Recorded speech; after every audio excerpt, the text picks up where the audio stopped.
LDL이 140에서 150이라고 들으셨나요? 검사지를 보는 순간 머릿속이 복잡해질 수 있습니다. 약을 바로 시작하는 것이 망설여진다면 집에서 지금 당장 무엇을 바꿔야 하는지 순서를 먼저 잡아봅시다. 이번 영상에서는 검사 결과를 어떻게 해석하고 식사는 어떻게 구성하며 어떤 방식으로 움직이고 잠은 어떻게 조절할지, 보충제는 어디까지 보조로 쓸지, 그리고 몇 주 뒤에 무엇을 다시 확인할지까지 바로 여러분들이 적용할 수 있는 정보들을 알려드리도록 하겠습니다. 저라면 우선 전제부터 확인합니다. 큰 기저질환은 없고 반복 측정에서도 비슷한 수치가 나온 상황을 가정합니다.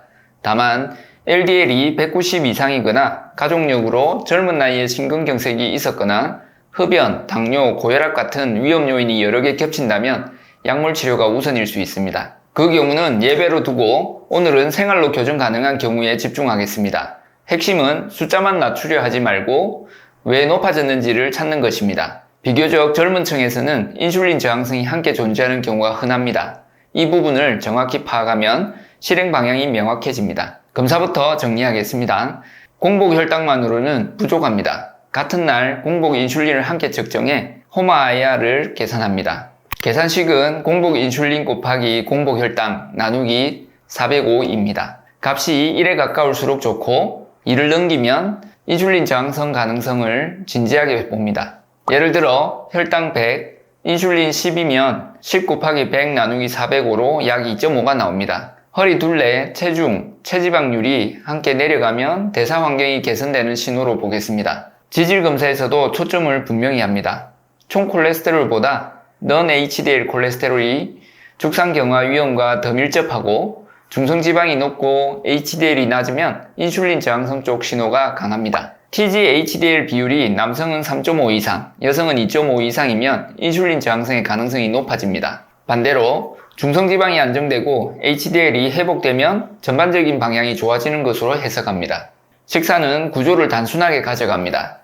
접시의 절반은 단백질, 나머지는 비전분 채소로 맞춥니다. 닭, 생선, 달걀, 두부, 저지방 그릭 요거트 같은 기본 단백질원을 중심으로 하고 브로콜리, 잎채소, 버섯, 토마토를 넉넉히 넣습니다. 단백질 섭취량은 체중 1kg당 1.2에서 1.6g 범위를 기본 목표로 잡으면 포만감이 유지되고 총 섭취량 관리가 쉬워집니다. 정제 탄수화물과 설탕, 과도한 가공식품의 빈도는 낮춥니다. 탄수화물은 통곡, 잡곡, 콩류, 과일, 채소 위주로 양을 조절해 넣습니다. 섬유소는 하루 25에서 35g을 목표로 하면 HDL 저하와 장내 미생물 다양성 측면에서 모두 도움이 됩니다. 지방 섭취는 양보다 질이 더 중요합니다. 올리브유, 견과류, 등푸른 생선처럼 불포화 지방 비중을 높이고 트랜스 지방과 튀김은 피합니다. 음료는 전부 무가당으로 통일하는 것이 가장 유지가 쉽습니다. 커피와 차는 무가당으로 탄산음료는 물과 스파클링 워터로 대체합니다. 외식에서는 단백질과 채소가 명확한 메뉴를 먼저 고르고 필요하면 소량의 탄수화물을 추가하는 방식이 관리가 편합니다. 칼로리 기록은 1에서 2주만 해도 평소 치약 패턴이 드러납니다. 앱을 이용해 대략적인 섭취량을 파악하고 필요한 조정을 합니다. 식사 시간대는 점진적으로 압축합니다. 오늘 8시에 먹던 첫 끼를 내일부터 9시, 모레 10시로 조금씩 뒤로 미루면서 8시간에서 10시간 이내에서 식사를 마치고 나머지 시간은 물과 무가당 차로 보냅니다. 마지막 끼니는 잠자기 서너 시간 전에는 끝내는 것을 원칙으로 합니다. 이렇게 하면 하루 평균 인슐린 노출이 줄고 총 칼로리도 자연히 낮아집니다. 다만 임신, 수유 중이거나 저혈당 위험이 있거나 특정 약을 복용 중이라면 반드시 의료진과 상의한 뒤 시작합니다. 여성의 경우 호르몬 주기에 따라 초기 적응이 더딜 수 있으니 속도를 천천히 가져가도 괜찮습니다. 움직임은 매일 확보합니다. 이상적인 목표는 하루 1시간이지만 현실적으로 최소 20분에서 30분이라도 꾸준히 하는지가 더 중요합니다.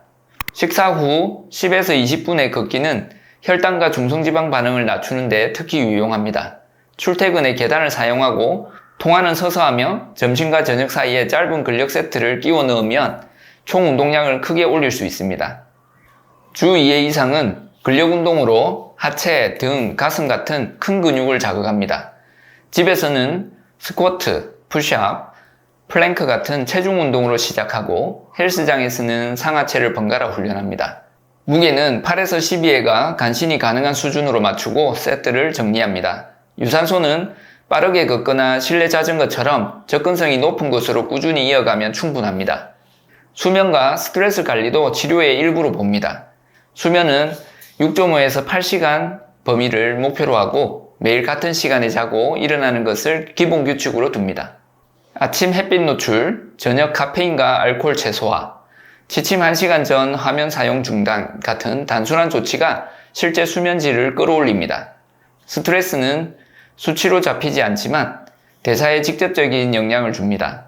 하루 30에서 60분 나를 진정시키는 활동을 일정에 고정하세요.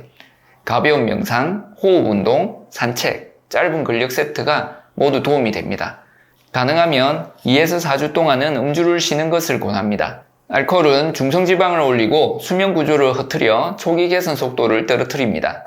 흡연은 즉시 중단하는 것이 최선입니다. 보충제는 보조수단으로만 사용합니다.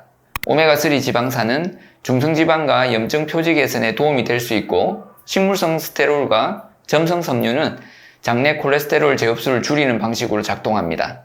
강황의 커큐민, 계피, 생강은 항염과 인슐린 감소성 보조 효과가 보고되어 있습니다. 다만 복용 중인 약과 상호작용이 있을 수 있으니 시작 전에 반드시 확인합니다. 추적 관찰 계획도 미리 정합니다.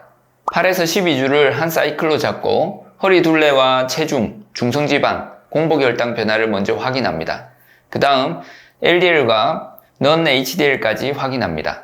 개선 흐름이 보이면 같은 전략을 연장하고 정체되면 수면, 음주, 운동 강도, 탄수화물의 질과 양을 항목별로 점검해 조정합니다.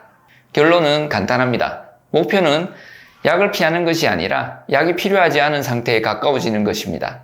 숫자를 단기적으로 내리는 것보다 인슐린 저항성과 체지방, 염증이라는 배경을 개선하면 지표가 따라옵니다.